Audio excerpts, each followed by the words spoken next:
نحمده ونصلي ونسلم على رسوله الكريم. أعوذ بالله من الشيطان الرجيم. بسم الله الرحمن الرحيم. الحمد لله رب العالمين الرحمن الرحيم مالك يوم الدين. إياك نعبد وإياك نستعين. اهدنا الصراط المستقيم صراط الذين أنعمت عليهم غير المغضوب عليهم ولا الضالين.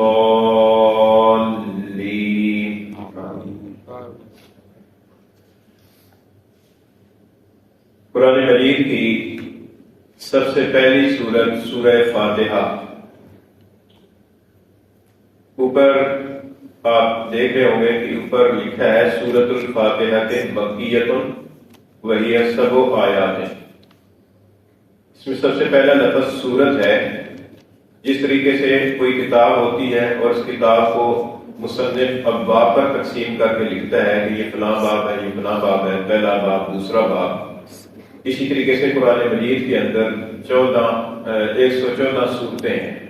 ہر صورت ایک طرح سے ایک باب ہے. سورت کا جو لغوی معنی ہے وہ اس کا معنی ہے سورت کا بلند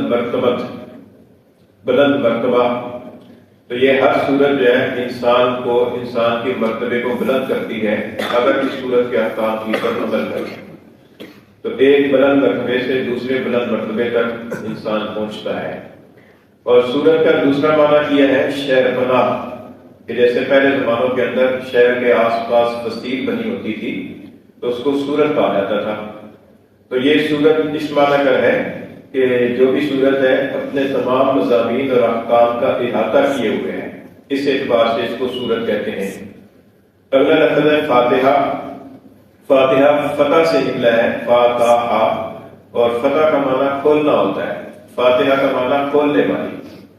اور یہ سورہ فاتحہ کا مشہور ترین نام ہے سورہ فاتحہ. ویسے سورہ فاتحہ کے اور بھی کئی نام آئے ہیں. بعض حضرات نے 25 تک نام گنوائے ہیں اور احادیث کے اندر بھی کئی نام آئے ہیں. چنانچہ ایک نام یہ سورہ فاتحہ، یہ تو مشہور ترین نام ہے.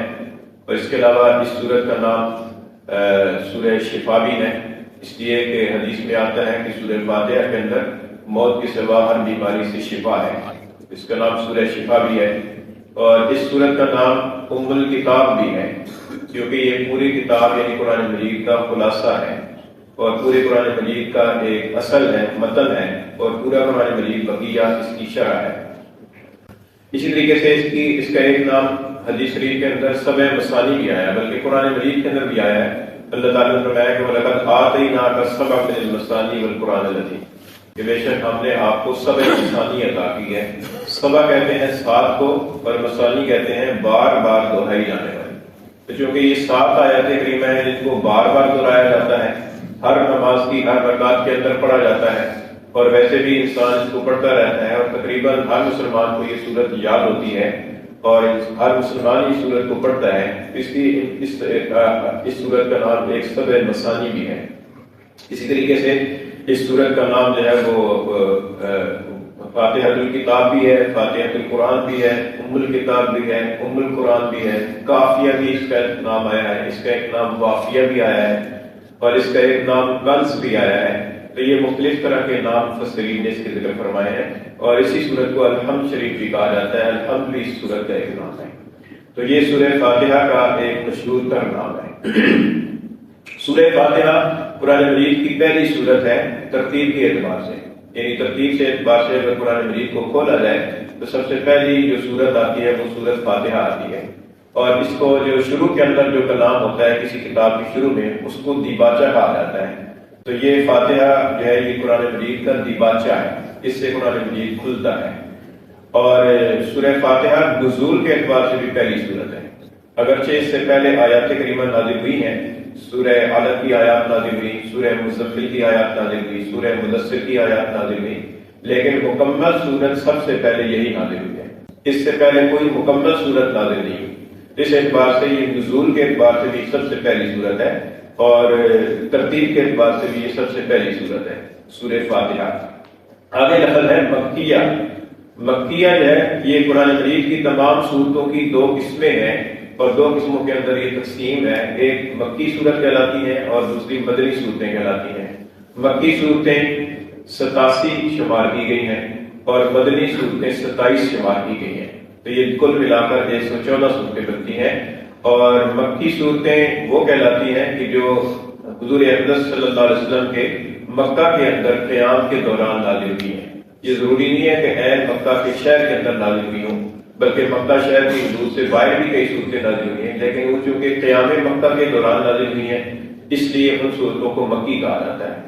اور جو صورتیں حضور نبی کریم صلی اللہ علیہ وسلم کے قیام مدینہ کے دوران نازل ہوئی ہیں ان صورتوں کو مدنی کہا جاتا ہے۔ یہ ضروری نہیں ہے کہ ہر مدنی صورت عین مدینہ شریف کی شہر کے اندر اور آبادی کے اندر نازل ہوئی ہو، بلکہ کئی صورتیں مدینہ شریف سے باہر سفر کے دوران بھی نازل ہوئی ہیں، لیکن چونکہ وہ قیام مدینہ کے دوران نازل ہوئی ہیں اس لیے ان صورتوں کو مدنی صورتیں کہا جاتا ہے۔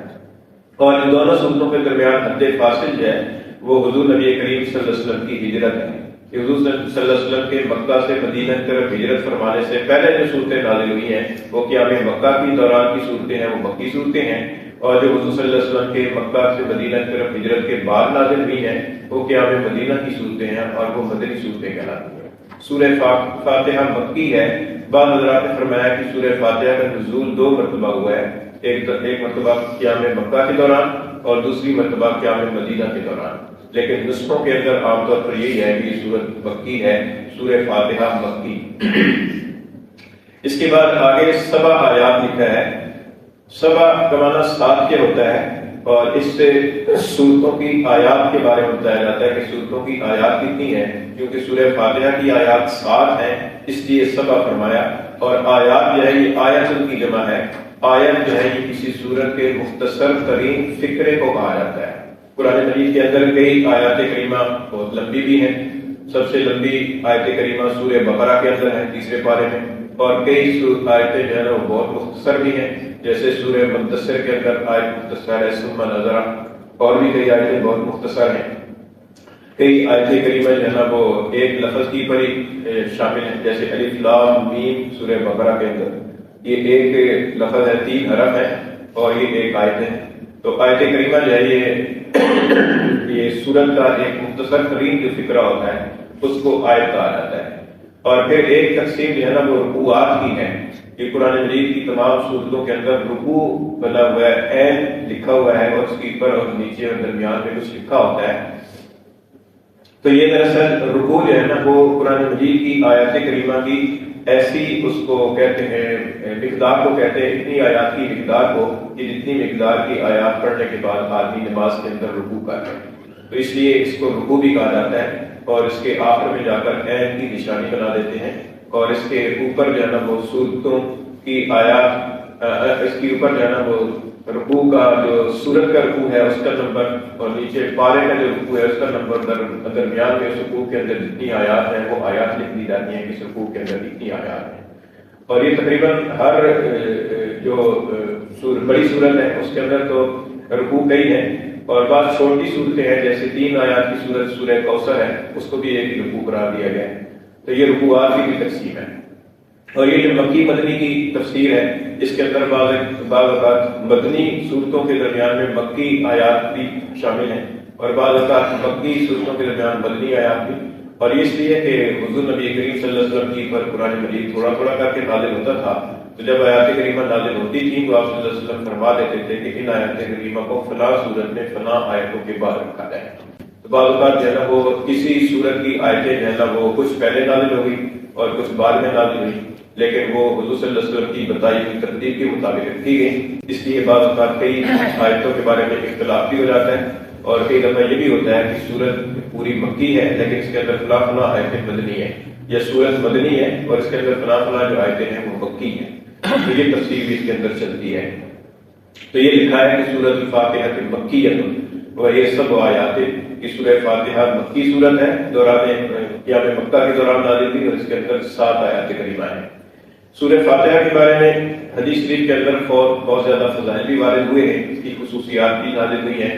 مسلم شریف کے اندر ایک حدیث ہے، حضرت ابن عباس رضی اللہ تعالیٰ عنہ فرماتے ہیں کہ میں حضور نبی کریم صلی اللہ علیہ وسلم کے پاس بیٹھا ہوا تھا، آپ کے پاس جبریل امین بھی تشریف فرما تھے. ظاہر ہے کہ جبریل امین انسانی صورت میں تھے, آپ بھی تشریف فرما تھے کہ اچانک کہ اوپر سے آواز آئی. حضرت جبریل امین علیہ السلام نے اوپر کی طرف دیکھا اور پھر حضور نبی کریم صلی اللہ علیہ وسلم سے فرمایا کہ یہ آسمان کے اندر ایک دروازہ کھلا ہے کہ جو آج سے پہلے کبھی نہیں کھلا, آج یہ پہلی مرتبہ دروازہ کھلا ہے. پھر ایک فرشتہ نازل ہوا اور حضرت جبریل امین علیہ السلام نے فرمایا کہ یہ فرشتہ آج ہی نازل ہوا ہے, آج سے پہلے کبھی نازل نہیں ہوا. اور پھر فرشتہ حاضر خدمت ہوا اور حضور صلی اللہ علیہ وسلم سے عرض کیا کہ اللہ کے رسول آپ کو جو خاص چیزیں عنایت فرمائی گئی ہیں کہ جو آپ سے پہلے کسی کو عنایت نہیں فرمائی گئی, اور وہ دو خاص چیزیں کیا ہیں؟ ایک سورہ فاتحہ ہے اور دوسرا سورہ بقرہ کی آخری آیات ہے. اور فرمایا کہ جو آدمی بھی ان کو یقین کے ساتھ پڑھے گا اور اللہ تعالیٰ سے جو مانگے گا اللہ تعالیٰ اس کی مراد پوری فرمائے گا.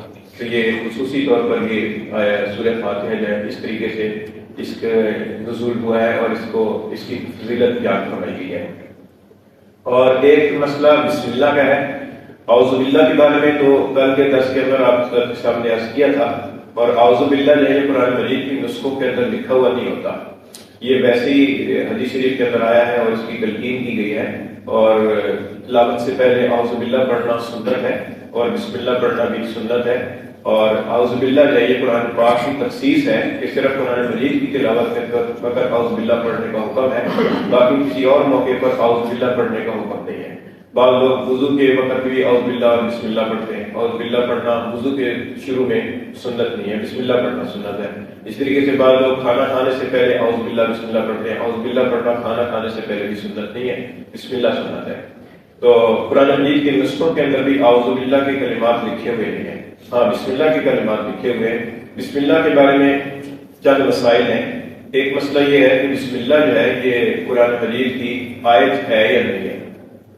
تو بعض حضرات نے فرمایا کہ قرآن مجید کی پورے قرآن مجید کی ایک مستقل آیت ہے, یعنی ہر سورت کی تو آیت نہیں ہے لیکن پورے قرآن مجید کی ایک مستقل آیت ہے. اسی وجہ سے ترابی کے اندر حفاظ کرام کو یہ ہدایت ہے کہ وہ کہیں بھی کسی ایک سورت کے ساتھ بسم اللہ الرحمن الرحیم بلند آواز کے ساتھ پڑھیں, تاکہ یہ جو قرآن مجید کی ایک مستقل آیت ہے یہ بھی سننے والوں کے سماعت کے اندر آ جائے. تو پورے قرآن مجید کی ایک مستقل آیت ہے. اور ہوتا یہ تھا کہ حضور صلی اللہ علیہ وسلم پر آیات نازل ہوتی رہتی تھیں, اور جب کوئی سورت ختم ہو جاتی تھی اور اگلی سورت شروع ہوتی تھی تو ساتھ بسم اللہ بھی نازل ہوتی تھی, اور یہ اس بات کی امتیاز ہوتا تھا کہ اب اگلی سورت شروع ہو رہی ہے, پہلی سورت ختم ہو گئی ہے. اور قرآن مجید کے اندر بھی اب صورتوں کے درمیان میں فرق کرنے والی چیز یہ بسم اللہ ہی ہے کہ جہاں سورت ختم ہوتی ہے اور اگلی سورت شروع ہوتی ہے تو بسم اللہ آ جاتی ہے اور پتہ چل جاتا ہے کہ اگلی سورت شروع ہو گئی ہے. تو یہ قرآن مجید کا ایک مستقل آیت کریمہ ایک مرتبہ ہے, ہر سورت کی آیت نہیں ہے, قرآن مجید کی آیت ہے. اور ایک دفعہ سورہ نمل کے اندر بسم اللہ آئی ہے جہاں پر حضرت سلیمان علیہ السلام کے خط کا ذکر ہے, اور وہاں پر یہ الفاظ ہے کہ انہ من سلیمان وانہ بسم اللہ الرحمن الرحیم. تو وہ تو بالاتفاق جو ہے قرآن مجید کی آیت ہے کیونکہ وہ دوران صورت آئی ہے.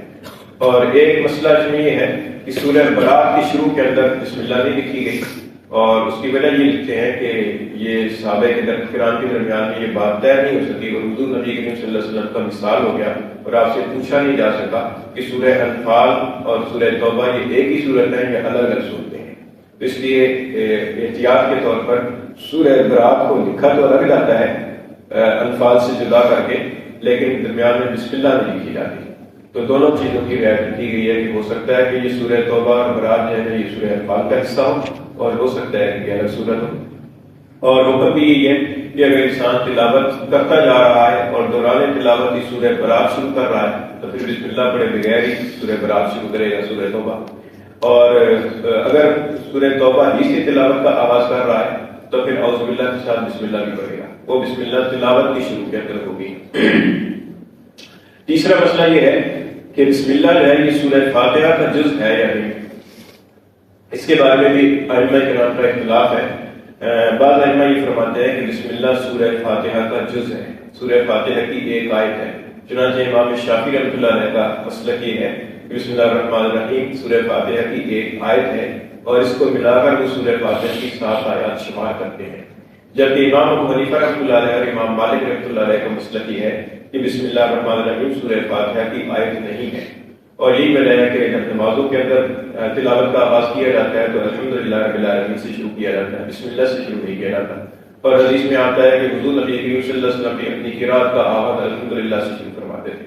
تو اس بات کی دلیل ہے کہ بسم اللہ جو ہے یہ سورہ فاتحہ کی آیت نہیں ہے، بسم اللہ الگ ہے، اور سورہ فاتحہ کا جو آغاز ہے وہ بسم اللہ سے نہیں بلا الحمدللہ سے ہوتا ہے۔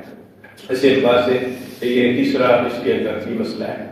اب بسم اللہ الرحمن الرحیم پڑھنا جو ہے یہ تلاوت کی شروع میں سنت ہے، اور تلاوت کے علاوہ بھی بسم اللہ پڑھنا وضو سے پہلے سنت ہے، کھانا کھانے سے پہلے سنت ہے، اور کئی مواقع پر سنت ہے، بلکہ حدیث میں آتا ہے کہ ہر وہ اہم کام کہ جو بسم اللہ سے شروع نہ کیا جائے وہ بے برکت ہوتا ہے۔ اس لیے جو بھی اچھا کام ہے، عمدہ کام ہے، بہترین کام ہے، اس کام کو جو ہے نا وہ بسم اللہ سے شروع کرنا چاہیے۔ تو آج کے درس کے اندر اسی پر اکتفا کرتے ہیں، انشاءاللہ تعالیٰ کل کے درس کے اندر بسم اللہ کا جو ترجمہ اور مفہوم ہے وہ انشاءاللہ آپ کے سامنے پیش کیا جائے گا۔